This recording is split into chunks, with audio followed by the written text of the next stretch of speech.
Hi friends, ये भिडियोटी हूँ 26 जनवरी से दिन आम सका 6टारे रामचंडी मंदिर जावाई रेडी हेलु। ये मंदिरटी ब्रह्मपुर ठारू 30 किलोमीटर दूर रे, छत्रपुर ठारू 7 ରୁ 8 किलोमीटर दूर रे एवं माँ तारातारिणी मंदिर ठारू 20 किलोमीटर दूर रे अवस्थित। मंदिरटी ऋषिकुल्या नदी कूल पहाड़ उपरे नीलाद्रिपुर नामक एक ग्राम अवस्थित। पुरातन किंवदंती अनुसार मर्यादा पुरुषोत्तम श्री रामचंद्र जितेबाला 14 वर्ष वनवास जाते सेतेबेले श्री रामचंद्र ऋषिकुल्या नदी कूल भ्रमण करते एठारे से माँ रामचंडी को स्थापना करते।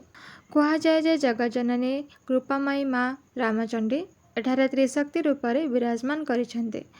माँ दुर्गा, माँ काली, देवी सरस्वती रूप में एठी भक्त मानक दर्शन दौरान। सबुठारु आश्चर्यर कथा है जे एठारे माँ पाखरे आमिष भोग मध्य कराए। नवरात्रि समय माँ को दर्शन करने भक्तों बहुत भीड़ लगी था। आम से पहुँचला बेले 7 अधे हो जाता से भी माँ को दर्शन करूँ। तापरे माँ को आलती प्रस्तुत चलता। किछ समय वेट कलु, माँ को आलती देखी माँ को आशीर्वाद लाभ करूँ। आपण माने मध्य माँ को आलती देखी माँ को कृपा लाभ करंतु।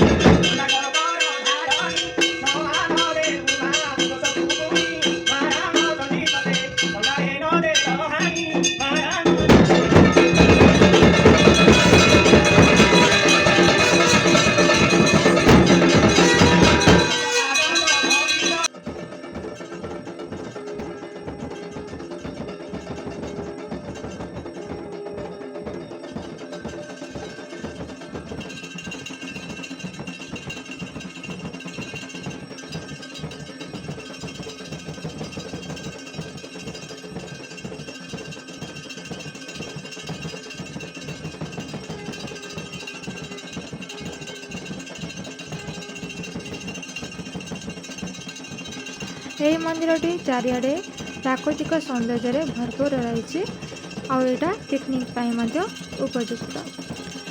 आपण मैंने भी निजे बहुमूल्य समय किसी समय बाहर कर माँ का दर्शन कर कृपा लाभ करंतु। आपण मानक मंदिरटी केमिति लागला मते निश्चय कमेंट बॉक्स में जणावे। जय माँ रामचंडी।